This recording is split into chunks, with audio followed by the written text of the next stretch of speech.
Oke, aku mulai live malam hari ini.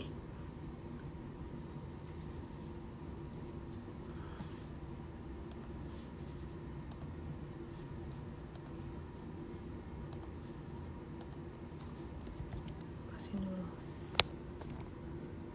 IHSG ya. Kita start dari IHSG. Waduh. Walah, wifi-nya kurang oke. Baca komen lagi deh. Mohon maaf ya.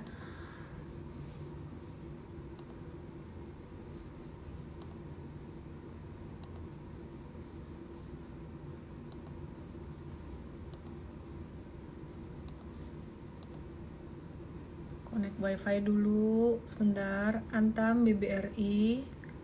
Terus apa lagi? Syani. Kreatif banget kamu.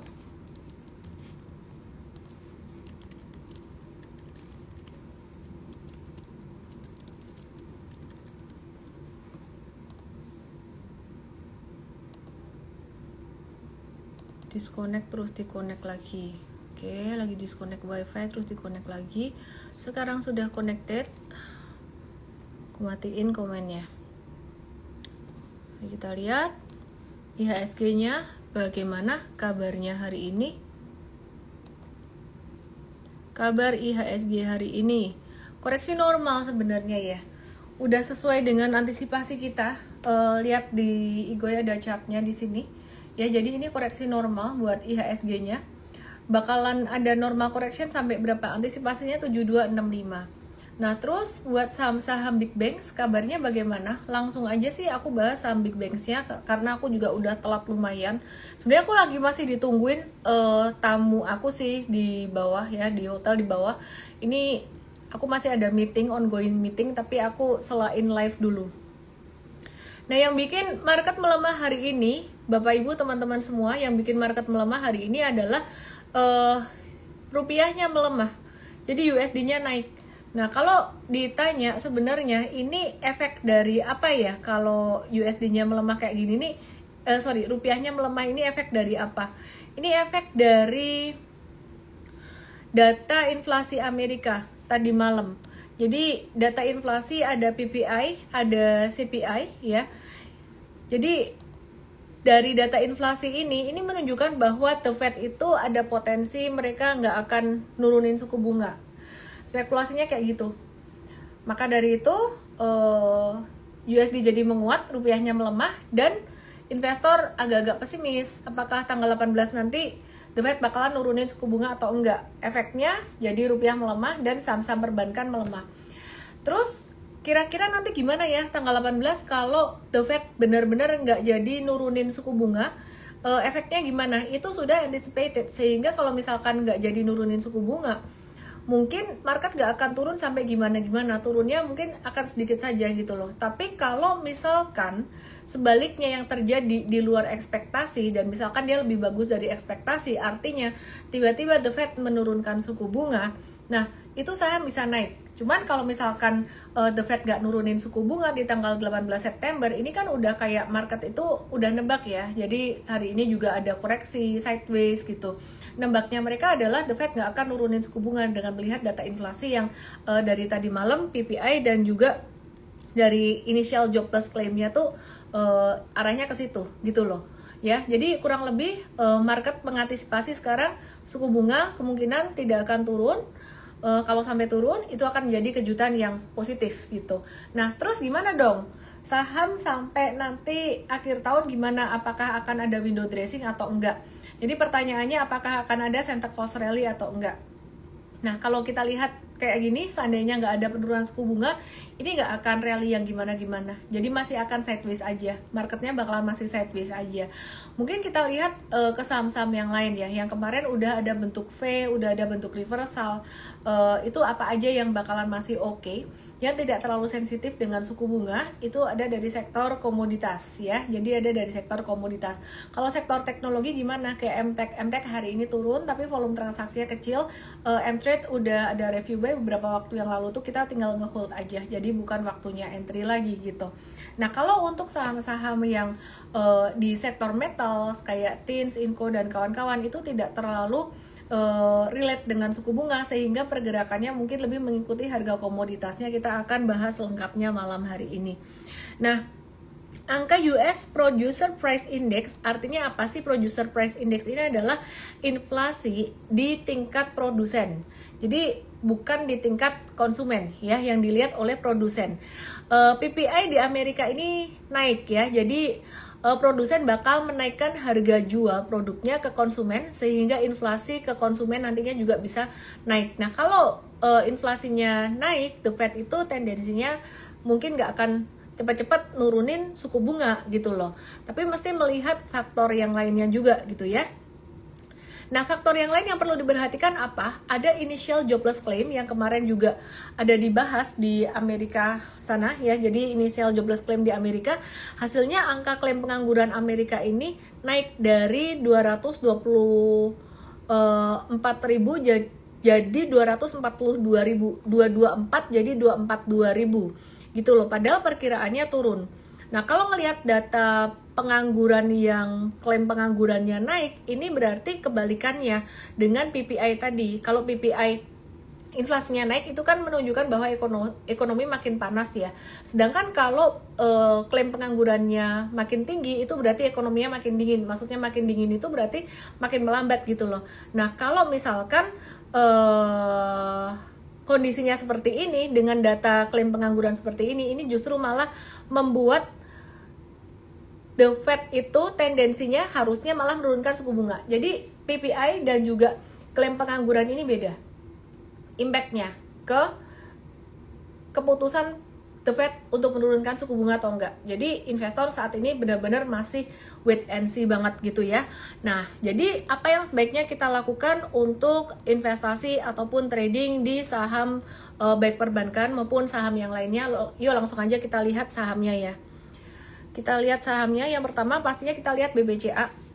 Beberapa hari kemarin aku ada bahas BBCA tuh kalau sampai kena 10.000 lagi tuh, itu area oke sih buat teman-teman yang mau trading, terutama yang masih pemula, yang belum berani trading yang liar-liar banget gitu ya. Jadi yang masih latihan itu sebenarnya trading di sini very low risk gitu, dan ini di area support. Very low risk. Kalau untuk investor yang DCA ini juga di area ini dan juga di 9750 adalah area yang cukup oke menurut aku untuk DCA, tapi bukan untuk value investing. DCA itu artinya beli bertahap atau beli nyicil.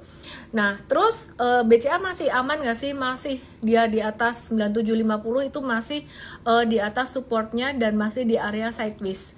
Nggak downtrend sama sekali, cuman sideways aja. Aku ngelihat BCA ini gerakannya udah agak lambat kenaikan harga sahamnya, tapi bakalan sideways atau stabil di situ-situ aja.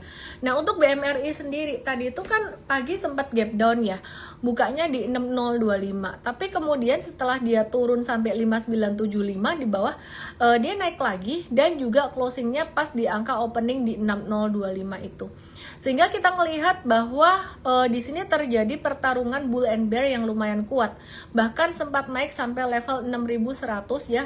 Terus closingnya di 6025. Kita ngelihat di sini meskipun ada yang buang tapi ada yang nadahin juga dan ketahan di support area 6000. Jadi angka 6000 ini adalah angka sakral dalam jangka pendeknya buat BMRI.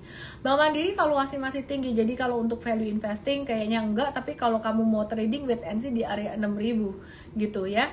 Terus kemudian disclaimer teman-teman semuanya, buat BBNI bagaimana? Buat BBNI ini gerakannya yang cenderung agak-agak labil sebenarnya. Kalau kamu mau trading yang geraknya cepat banget itu justru BBNI.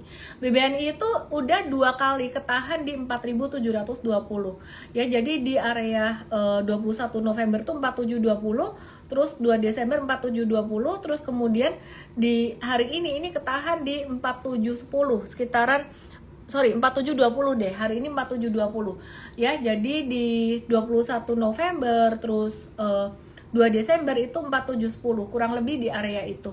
Nah, pertanyaannya apakah boleh buy on weakness BBNI di 4710 ini? Ini merupakan area yang cukup low risk sebenarnya untuk trading jangka pendek. Nah, tapi teman-teman kalau misalkan trading di sini perhatikan risk to reward ratio-nya. Aku punya tools kayak gini nih buat ngitung risk to reward ratio. Misalkan kamu masuknya di 47 30 deh, nggak pas di 47 10-nya. Nah, terus profit takingnya mungkin sekitaran level 5 ribuan yang di area resistance kemarin sempat dijebolin dikit. Lihat di gambarnya di Igoi aku Instagram @ellenme_official. Di 5 ribuan di sini, ini resistance-nya, terus seandainya stop loss-nya di level 4.600 atau 4630, ini risk to reward ratio-nya itu masih 3:1. Berarti kalau kamu swing trading di area 4710 itu masih worth it. Jadi kalau misalkan turun sampai level 4630 kamu stop loss, batasi risiko. Kalau sampai naik sampai level 5000 kamu profit taking itu masih worth it. Atau mungkin nggak harus sampai 5000, kamu profit takingnya di area 990 aja itu udah lumayan oke, gitu ya. Jadi risk to reward ratio-nya udah lumayan oke. Terus kita ke BBRI saat ini. Pertanyaan sejuta umat yang kemarin sempat tergantikan oleh Aadi. Nah, hari ini balik lagi nih, orang-orang pada nanyanya BBRI ya. BBRI gimana? Sama dengan teman-teman yang lainnya, teman-teman perbankan lainnya, ketahan di support, dan supportnya BBRI ini 4170. Kayaknya aku masih perlu nggak sih ngulang untuk investasi jangka panjang di bawah area 4.900 tuh murah secara valuasi, dan di bawah 4.600 tuh sangat murah sekali. Secara untuk investing BBRI tidak ada perubahan, tapi untuk trading ini pas di support banget 4170. Kalau aku sih sebenarnya personally, aku kalau trading tuh nggak mau belinya pas lagi merah kayak gini. Nah, jatuh merah kayak gini nih kayak nangkep pisau jatuh gitu. Lihat chart BBNI ada di Igoi-nya @ellenme_official. Nah, tapi kalau mau beli di support itu biasanya aku nunggu ada pantulan dikit gitu. Oke ya, nanti aku akan bahas Adi itu bisa jadi contoh yang lumayan menarik sebenarnya. Oke, terus kemudian aku mau move ke saham perbankan yang lainnya. Ada saham BBTN yang sama juga hari ini, per hari ini tuh dia ketahan di area supportnya. Thank you giftnya lalala di tok yang udah ngasih aku gift lucu.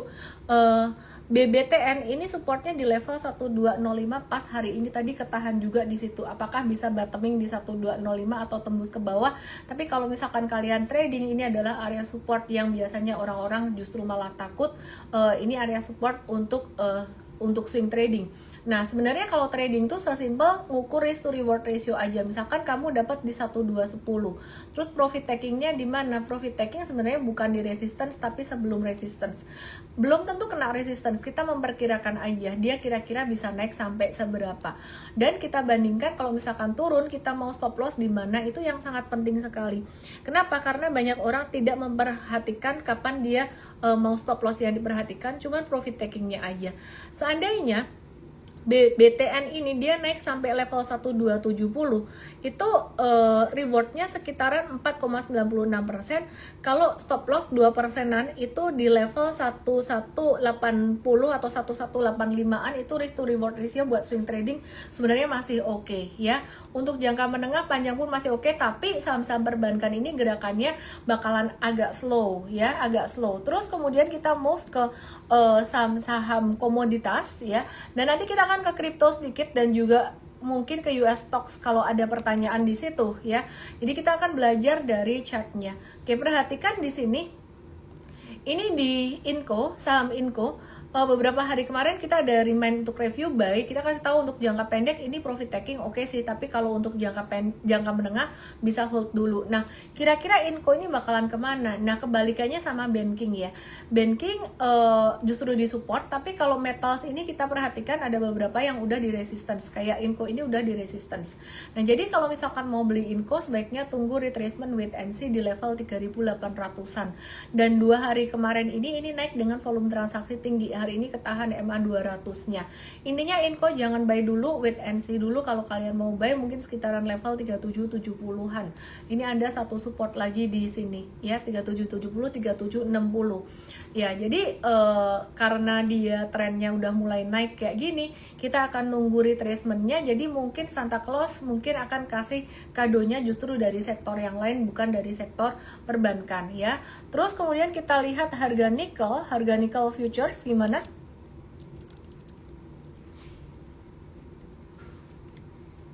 Ya, ini harga nikel. Perhatikan aku pakai chart line chart biar lebih kelihatan. Naik dalam jangka pendek tapi masih sideways. Aku move ke timah Harga Timah Futures bagaimana? Timah meskipun fundamental perusahaannya bagus, PT Timah Tbk fundamental perusahaannya sudah mulai membaik, kita harus perhatikan harga Timah juga dalam jangka pendek.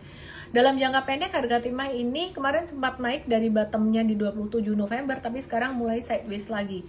Ya, jadi kita perhatikan ya saham Timah gimana kabarnya. Nah, ini Timah mengikuti pergerakan harga timahnya. Sekarang lagi ada koreksi, tapi kita masih melihat koreksi di saham Timah ini adalah koreksi yang normal. Tahu dari mana? Tahu dari turunnya dikit doang. Nah, ini meskipun dia bukan sektor yang sensitif dengan suku bunga, ini kayaknya investor secara garis besar investor semuanya lagi wait and see deh dengan suku bunga ini.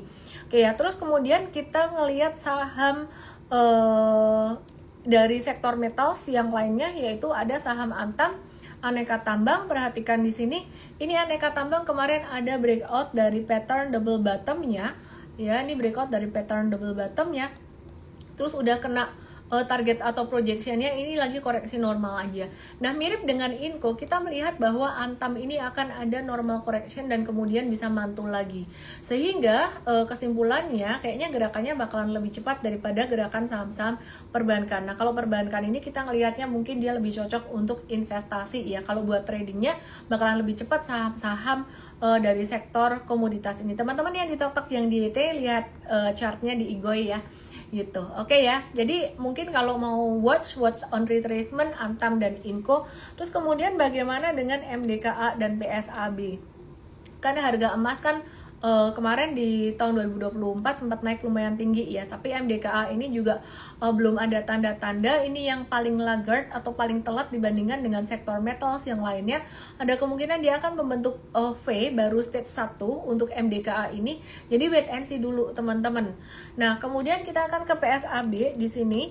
Ini PSAB itu PTJ Resources Asia Pasifik, sideways-nya masih lumayan panjang, jadi kita skip dulu buat PSAB-nya. Oke, terus sekarang kita mau move ke sektor batubara. Bagaimana dengan saham dari sektor batubara? Dan nanti kita mau bahas juga anak usahanya Pani, ini CBDK. Ada yang mau IPO? Ya, ada yang mau IPO. Kita lihat dulu buat saham dari sektor komoditas dulu ya, batubara ya. Nah, ini batubara, perhatikan PTBA ini dia berpotensi untuk membentuk pattern inverse head and shoulders. Nah, ini ada di sini ada retracement. This is a very normal retracement banget gitu ya. Jadi kita akan review atau remind lagi untuk buy on weakness atau buy on retracement. Kemarin sempat breakout, kita ada buy breakout, kita akan masih tetap hold gitu. Jadi ada satu resistance yang lumayan kuat di area 2830. Kita lihat ya nanti ya. Jadi di Desember ini justru yang diperhatikan adalah saham-saham dari sektor komoditas baik metals maupun batubara. Oke, terus kemudian selain PTBA, Indi kan beberapa hari kemarin itu sempat PTBA-nya kurang details ya. PTBA, aku cek PTBA di sini nunggunya di area berapa? Sekitaran 2750-an. Ya, tapi kalau dia jatuh dengan volume transaksi gede, better jangan masuk dulu.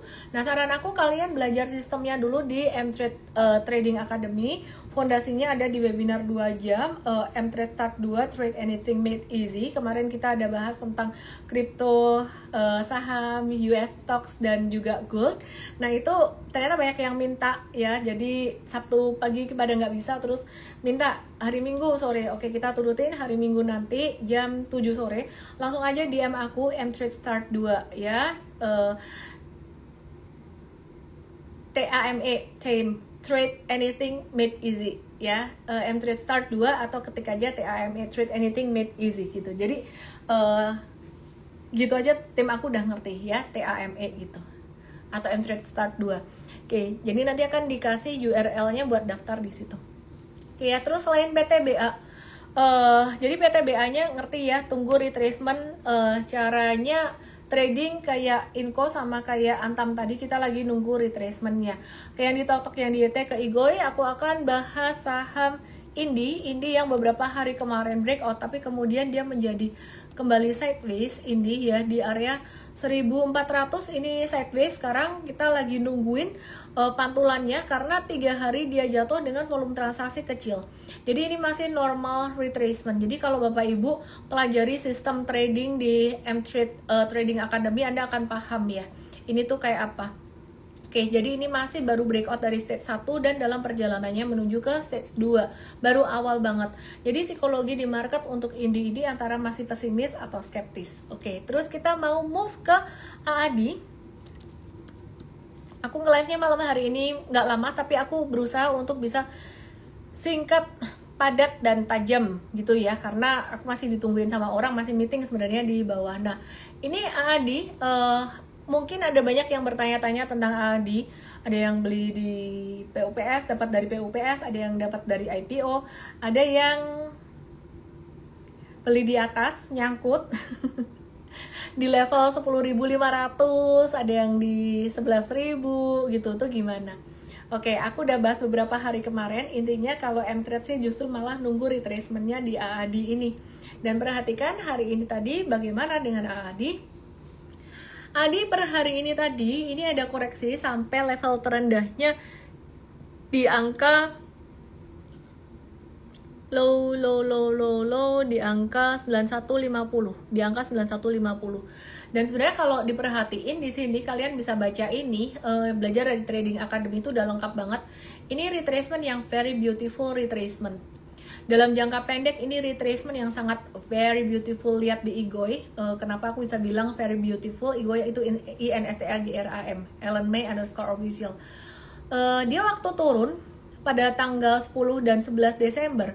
10 tuh kan volumenya gede ya, ada yang buy juga di sini sih, retail yang FOMO masuk di 10 Desember. 11 Desember ini volumenya agak berkurang tapi masih tetap tinggi. Terus kemudian di 12 Desember ini volumenya udah semakin kecil. Dan perhatikan hari ini pas dia retrace, ini volumenya makin kecil lagi. Pertanyaannya hari Senin apakah AAD akan naik? Kalau aku perhatikan 50-50. Jadi M-Trade tadi meskipun ada review buy, kita nggak mau review buy-nya yang ketinggian juga sih. Kita kasih harga angkanya 93 sekian-sekian itu masih bisa ngantri di bawah dan masih bisa dapat sampai 9.200-an gitu. Nah, jadi hari Senin nanti kita justru antisipasi, kita nunggu masih bisa ada koreksi sedikit.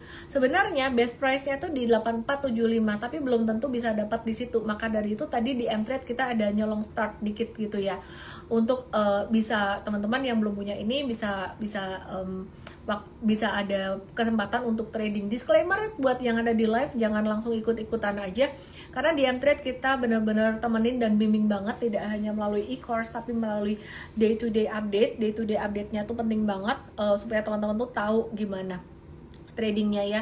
Nah, jadi pertanyaannya apakah pattern seperti ini jatuh, candlenya semakin kecil, volumenya semakin kecil, itu Senin langsung naik? Belum tentu sih sebenarnya, masih bisa kemungkinan ada koreksi lagi, makanya kita tadi nggak masuk banyak.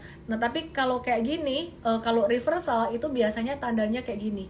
Jadi masih 50-50. Tanda kayak gini tuh gimana? Candle mengecil dan volume juga makin kecil.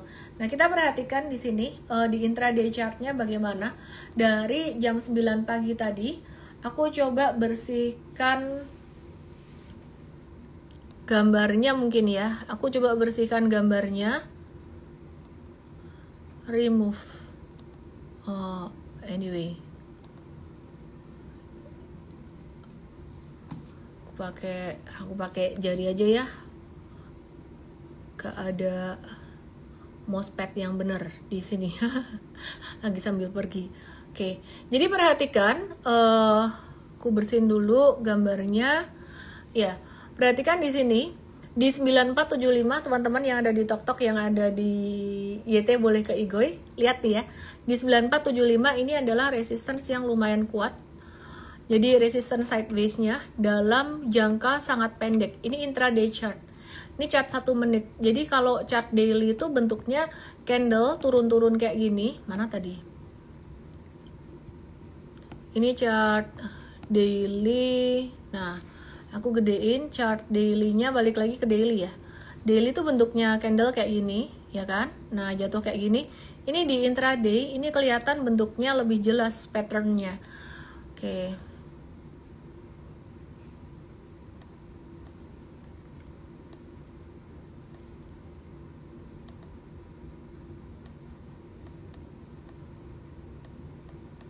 Oke.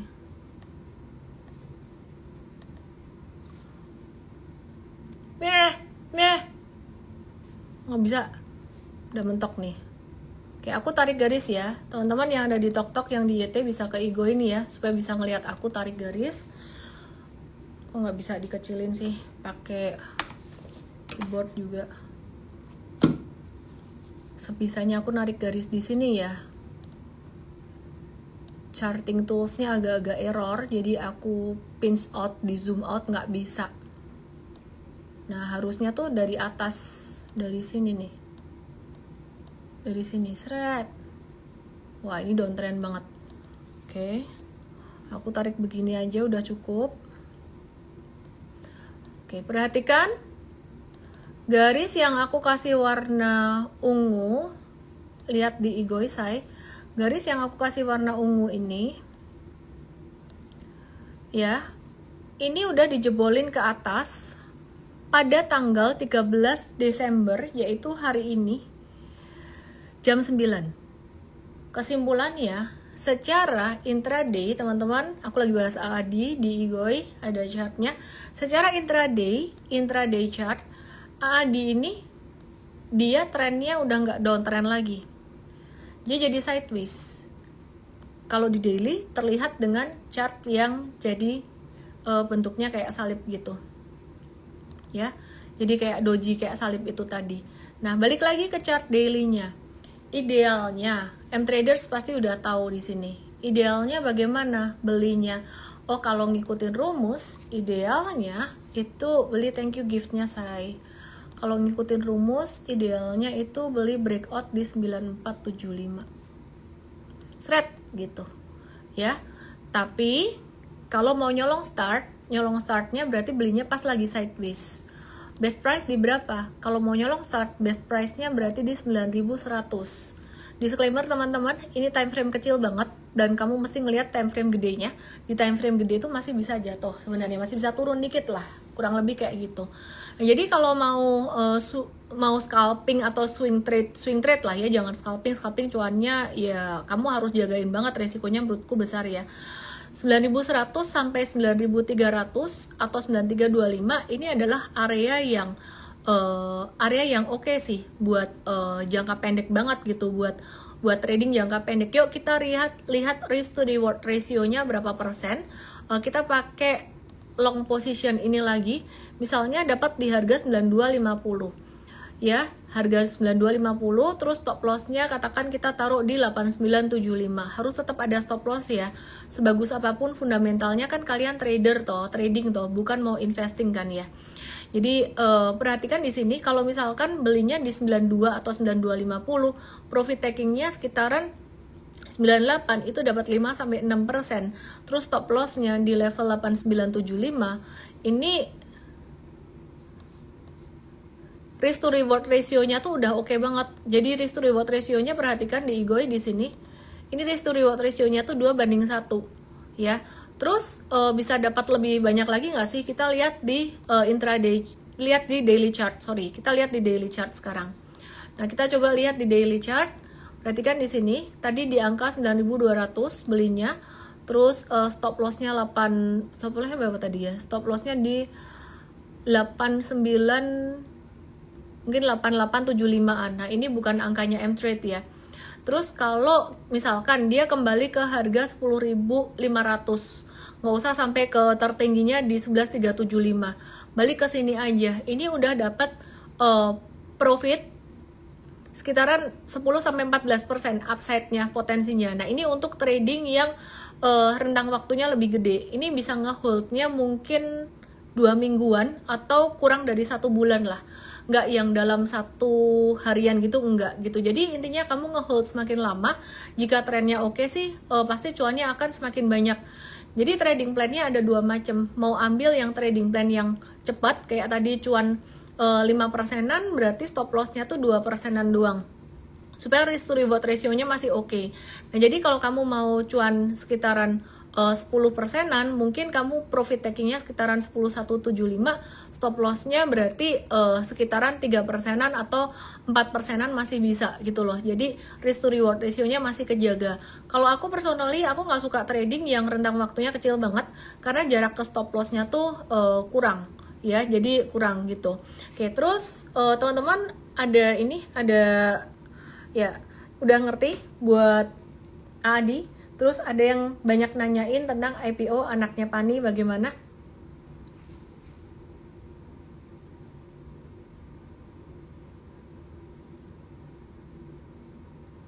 Oke, ngerti ya? Sambil menunggu jawaban kalian, aku mau bahas CBDK. CBDK tuh anak usahanya Pani, mau IPO. Pani itu Pantai Indah Kapuk 2, dan kenapa banyak ditanyain teman-teman? Karena sahamnya Pak Aguan ini, perusahaan-perusahaan Pak Aguan ini selalu moncer gitu ya. Mtrade sendiri udah 2 kali cuan dari Pani, dapat 100%-an sampai 140%, semuanya murni totally analisis pakai strategi super trader semua gitu loh. Nah, terus anaknya Pani ini semua pada nanyain gitu. Nama perusahaannya PT Bangun Kosambi Sukses, dengan kode saham CBDK. Terus IPO-nya tuh bakalan merilis 10% dari total saham. Kemudian harga book buildingnya sekitaran 3.000 sampai 4.060. Periode book buildingnya 13 sampai 20 Desember. Jadi start hari ini. Ya, silahkan kalau pengen ikut. Terus target dana yang mau diraih itu 1,7 sampai 2,3 triliun. Nah, perkiraan penawaran umumnya pada 3 sampai 9 Januari 2025. Listingnya melantai di bursa pada tanggal 13 Januari 2025. Terus dana hasil IPO-nya itu bakalan dipakai untuk apa? Dia untuk memperkuat afiliasi lewat penyertaan ekuitas di industri pameran Nusantara. Terus kemudian berdasarkan laporan keuangannya CBDK ini pada first half 2024, pemegang saham perseroan itu terdiri dari Pani 51%, Agung Sedayu 24%, dan Tunas Pekerja 24,5%.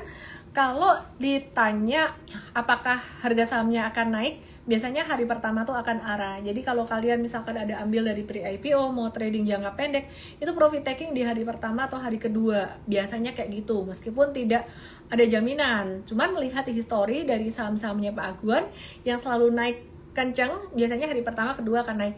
Pertanyaannya, hari ketiga, keempat, kelima, dan seterusnya bagaimana? Kita nggak tahu. Kalau M-Trade, strateginya masih sama. M-Trade itu kan trading ya, jadi kita bukan melihat fundamental, beda sama M-Fast. Kita akan melihat dia membentuk formasi harganya tuh kayak gimana, sideways-nya kayak gimana. Nanti misalkan dia arahnya berapa hari, kita akan biarin aja kayak Adi ini, kita biarin arah kita biarin, tunggu sampai turun, tunggu sampai dia sideways, ada pattern, ada pijakan, entah pijakannya intraday, entah pijakannya di daily. Pokoknya ada pattern dulu kayak tadi yang saya kasih lihat di AAD itu, baru kita trading. Kira-kira kayak gitu. Jadi teman-teman kalau mau spekulatif buy di CBDK, ya mesti siap-siap profit taking segera gitu. Jadi kalau misalkan ternyata nanti dia ada turun atau ARB, ya Anda udah siap lah gitu. Intinya kita nggak pernah tahu. Pertanyaannya, wah kan sahamnya Pak Aguan ini kan pada naik ya, kemungkinan besar bakalan naik nggak sih kayak INP, CJI, HD itu kan pada naik semuanya. We never know lah, kemungkinan besar memang naik. Tapi yang kita antisipasi itu sebenarnya bukan cuma soal naik loh, bisa keluar nggak, bisa exit nggak ya. Jadi semua saham bisa naik, tapi pertanyaannya likuiditasnya gimana. Nanti kita lihat likuiditasnya gimana, bid offernya bagaimana, kamu bisa beli, kamu bisa jual atau enggak, kurang lebih kayak gitu. Jadi kesimpulannya CBDK dari M-Trade kita akan masih wait and see sampai IPO, dan kita nggak trading buy, trading IPO sebelumnya. Kira-kira kayak gitu. Cuman kalau kamu mau masuk nggak apa-apa, profit taking aja ketika hari pertama atau hari kedua auto reject atas. Kemungkinan besar arah. Berapa persen arah? Kalau ngelihat histori saham-sahamnya Pak Aguan sih mungkin 90% bakalan arah sih CBDK ini. Oke.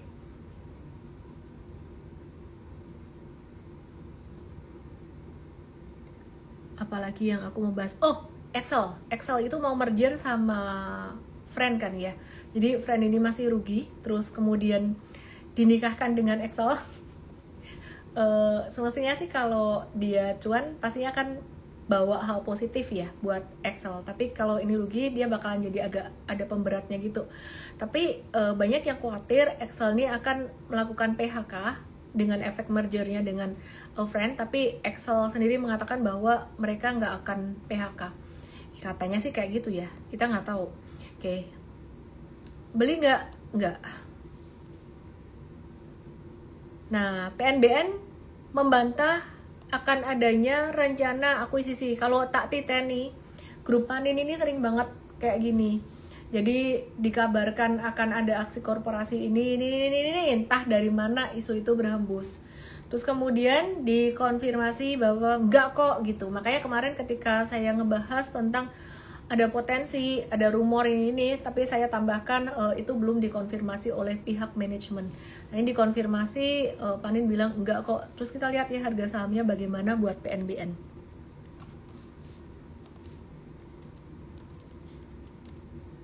PNBN sideways saja sih, masih oke sih. Nggak ada yang turun gimana-gimana setelah mereka mengatakan nggak ada berita nih, jadi nggak ada yang gimana-gimana. Oke, kesimpulan gimana? Kesimpulan 1, saham perbankan untuk investasi jangka panjang masih oke. Untuk trading sekarang lagi disupport, tapi hati-hati teman-teman, gerakannya masih agak lambat, nunggu The Fed mau nurunin suku bunga atau enggak. Jadi dengan data pengangguran yang tadi kita bahas di awal, klaim pengangguran, terus kemudian dengan data PPI, itu dua-duanya memberikan signal yang berlawanan. Data PPI itu naik, menunjukkan bahwa kalau lihat data itu doang, ini memperkecil kemungkinan The Fed nurunin suku bunga. Tapi kalau melihat data klaim pengangguran, itu makin naik, berarti menambah kemungkinan The Fed untuk nurunin suku bunga. Jadi masih 50-50 gitu ya. Kita tunggu tanggal 18 nanti, dan investor benar-benar sekarang lagi tenang-tenang aja, dan udah mulai masuk masa liburan juga, mereka nunggu tanggal 18. Oke, terus kemudian yang kedua tentang AAD ini justru menarik banget, lagi turun, dan semakin ke belakang volumenya semakin kecil. Hari Senin nanti masih 50-50 antara AAD-nya akan lanjut turun ke bawah atau akan mantul. How low can you go? Tapi kita M-Trade udah mulai mungutin dikit-dikit gitu ya.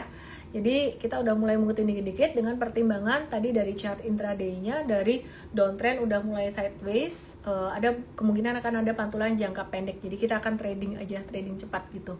Terus kemudian yang ketiga, namanya CBDK, anaknya Pani. Kesimpulannya itu bakalan bagus nggak sih CBDK? PT Bangun Kosambi sukses. Kemungkinan besar 90% bakalan arah. Melihat histori saham-sahamnya Pak Aguan tuh pada arah. Tapi teman-teman jangan FOMO kalau kalian beli ketika pre-IPO, ya pas hari pertama kedua auto reject atas, profit taking. Banyak kesalahan teman-teman kalau pas terjadi arah-arah itu malah diajar di atas.